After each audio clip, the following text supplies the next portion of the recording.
Hello, beautiful people of the world. Welcome back to Familia Pablanu. I am the one and only Anu. Yo soy Pablo, solamente Pablo. And in this segment, we're going to be sharing a lot of family drama, a lot of stuff that was going on with us at the time, leading up to and including the wedding. Yeah. So there's a lot that happened. There's a lot of things. It's going to be very, very difficult to talk about. Yeah, you'll need that popcorn, definitely, for sure. It'll be a bit raw. As well as some tissues. But without further ado, let's begin. Mama Africa, your children are home. For all of our subscribers that's been liking, sharing, and subscribing, we say thank you. We appreciate you. And if you're new to our channel, welcome to Familia Pablanu. And what are you even waiting for? Have you pressed the subscribe button yet? And don't forget to press the bell button next to it so you get notifications when we post new videos. We have a series lined up for you guys. And if our videos pique your interest, we encourage you to press the like button and or super thanks. Thank you so much. We thank you.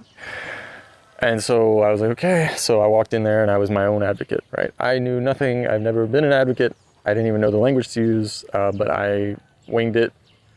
And we had sort of a head-to-head.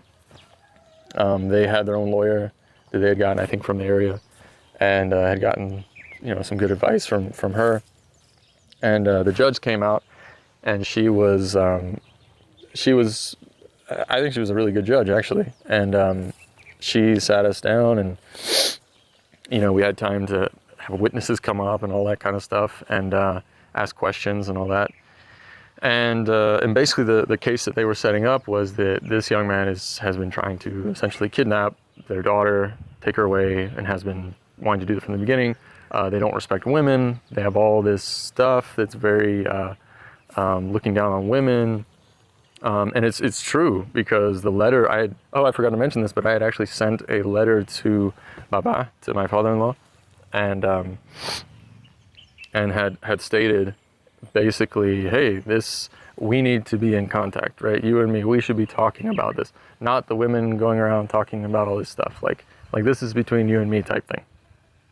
And because again, that's how I had been taught, that's how it works, right?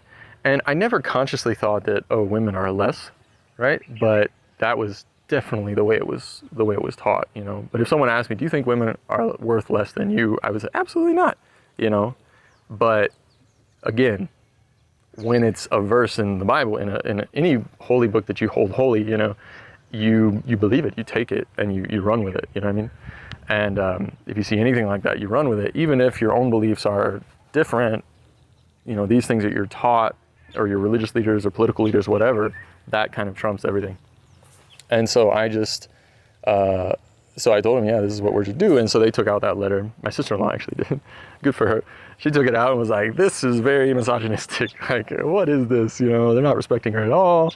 They're treating her like she's almost theirs, this sort of his, whatever, as if this is, as if she's property of my father or this young man, whatever.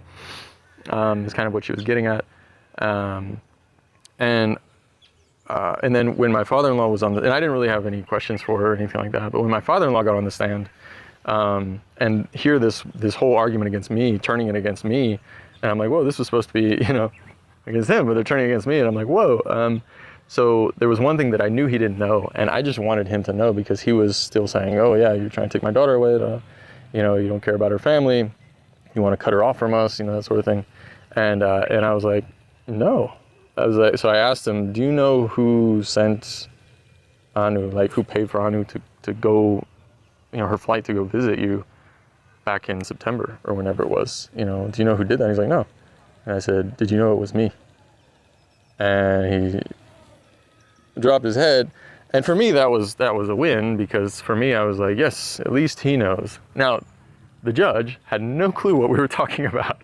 But for me personally, I just wanted him to know that, hey, just know that from the beginning, I have wanted her to have that connection with you. And it's a huge mind game, I guess you could say, because I was able to have two conflicting things in my head at the same time, right? I could have this concept of she needs to, have this great connection with her family, while at the same time, I could be thinking, ooh, we got to cut it off. This is dangerous, right? I was able to have those two things in my head at the same time, because again, anything that had to do with marriage suddenly turned on. And it was like, yes, family's good. Yes, want that connection. That would be wonderful, but they're not acting the way they should, if that makes sense. No, of course it doesn't make sense. Never mind. Scratch that. But anyway, so that's what it was. So after I asked him that, and he said, no, I didn't know, and I told him that it was me, that was enough for me, that I'm like, I don't care what happens in the court, at least he knows about my intentions. And about good intentions, as people know, the road to hell is paved with good intentions, right? I believe that even Hitler and his people leading up to genocide had good intentions, or were believed or were taught that they were good intentions, which led to mass genocide, right?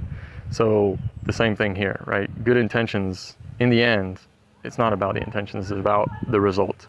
And the result was horrific. Anyways, he went to the court, he came back and he told me, okay, yeah, I did it. But they said that they didn't let it go through. The courtwoman said the fact that the woman who they are all fighting about isn't here right now defending or fighting the restraining order, it says it's a big deal. So they are going to dismiss the case, and they told my parents that, okay, Anu is an adult, she's an adult. If she wants to have contact with you, she will call you. She'll reach out to you. Let her reach out to you. After we got out of the court, at the end of that, the judge basically told us, hey, there's a lot of weird stuff going on. For Pablo, if there's anything where you're controlling, right, her communication with her parents, that had better stop. Because that is going to be, that could end up becoming criminal, that sort of thing. That could be considered abuse and stuff like that. And I kind of went in one ear and out the other, and I was like, oh, okay, yeah, I know. It's not my decision anyway. She's the one deciding this, is how I thought, right? But of course, Anu was influenced by the whole environment, right, that I was brought up in. She was influenced by that same environment in a short span of time, but inculcated very quickly. So anyway, so I was like, okay, so I come out of that, and I'm just beat, and I'm like, my gosh, what was that? And so I tell Anu, hey, it just came out, this is how it was. But anyways, so that's kind of how it ended after taking my father-in-law to court. And unfortunately, at the time, I was very proud of that. And I was very exhausted. I felt pretty awful about it. Like I said, you always have that feeling in your gut that something, maybe you're not doing right. But after talking with Anu, after coming out of the court and everything, she was like, wow, I've never had, any man stand up to my dad like that for me, take my father to court even. I've never had a man do that for me. And that kind of encouraged me, I suppose. And I was like, oh, okay. I guess makes me feel a little bit better, And yeah, she's a grown woman. She can make her own decisions, let her reach out to you. And so that was the end of that. And I know Pablo came back and was telling me about how, yeah, of course, they had to side with the woman. And the women are so, they're pulling the strings of the judge, which the judge was a woman too. Again, he had the arrogance about, the women, they're supporting fellow women, and all the feminist thing, they don't want to hear anything the man has to say. I'm like, dude, you took this man to court about his daughter, and his daughter was not even present, and you're complaining about they sided with the women. Anyways, which I was glad it didn't go through, because how do you even go back from that? I told him, you can't go back from this, but this is the only way to stop him. So instead, again, guys, don't ask me, why did I go along with this? Why did I do this? Why did I even stay with him? I don't know. I really don't know. Afterwards, I told him, I'm like, for some reason, again, I thanked him. I thanked Pablo. I said, no one has stood up for me against my father. Again, why? It reminds me of the Little Mermaid. The father told the Little Mermaid, he said, you never have to lose your voice.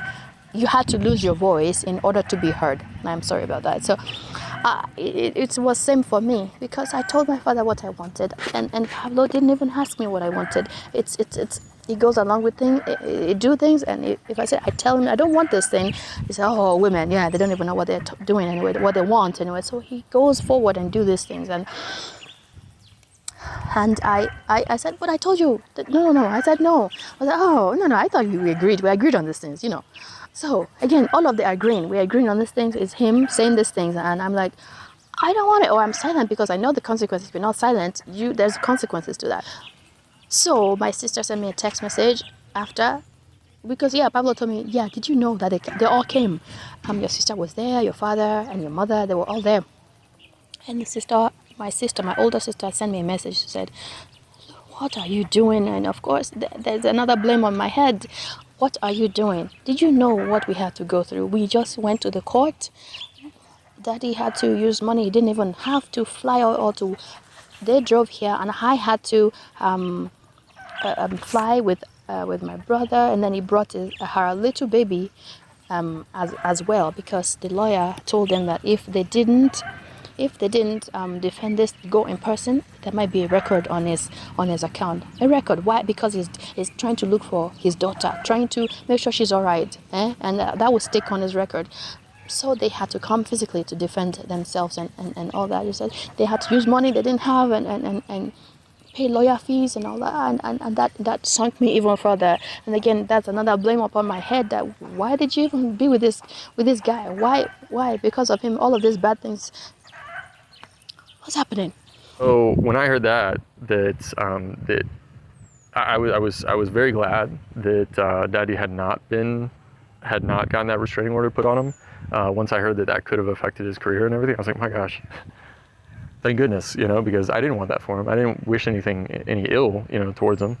I just wanted to be left alone, is how I saw it, right? But now I see, how awful that was, how terrible it was for them, how traumatic it was for them, how traumatic it was for Anu, till this day. I take the blame, and I was up on my head, and I was like, I don't know if I responded, but it weighed me down a lot. It weighed me down, and so that was that, and after that, I think the communication definitely was severed.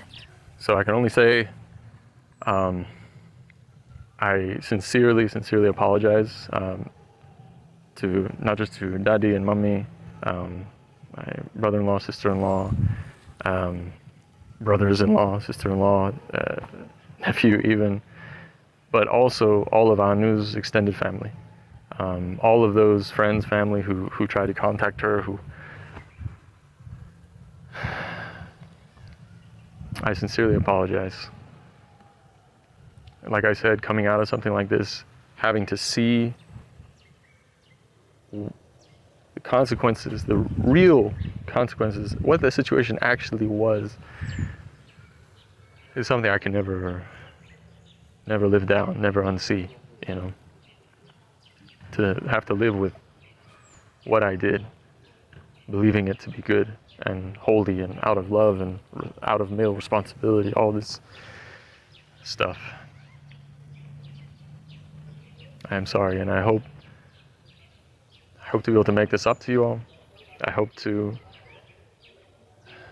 you can regain what you lost with your daughter, with your sister, with your cousin, with your granddaughter, with your niece. So after the court hearing, Daddy ended up, Anu's father ended up, he continued, he didn't give up, which is amazing. It's what a father should do. He didn't give up. He continued trying in different ways to contact. He was careful not to, come physically, just in case, there was any issue with that. He didn't want to get involved with the law again. So he ended up using the police to try to contact, using something that's called a wellness check. And basically, it's if you're not sure if someone's alive or dead, you're not sure if they're okay or not, or maybe you saw some domestic violence or something, you're not sure if there's something going on, something tricky. You send the police over, and they just kind of knock and say, "Hey, is everyone okay? Here's a name. I'm trying to see who has this name. Show me your ID," that sort of a thing. And so he sent police over. Anu and I were actually we're out at the cinema watching a movie. It didn't really connect, what we were causing, at least for me. So here we were, just still being a couple, right? Doing couple things. It's not like we stopped that. We were still trying to focus on each other. At least that's how I took it. Preparing for, getting to know each other more in order to get married and everything. And so there we were at watching a film, And I got like 10 calls, and I saw them afterwards. I was like, what is this? With messages from the police saying, hey, we got this. And I didn't really understand what they were saying. And I tried to contact them back and couldn't really get in contact.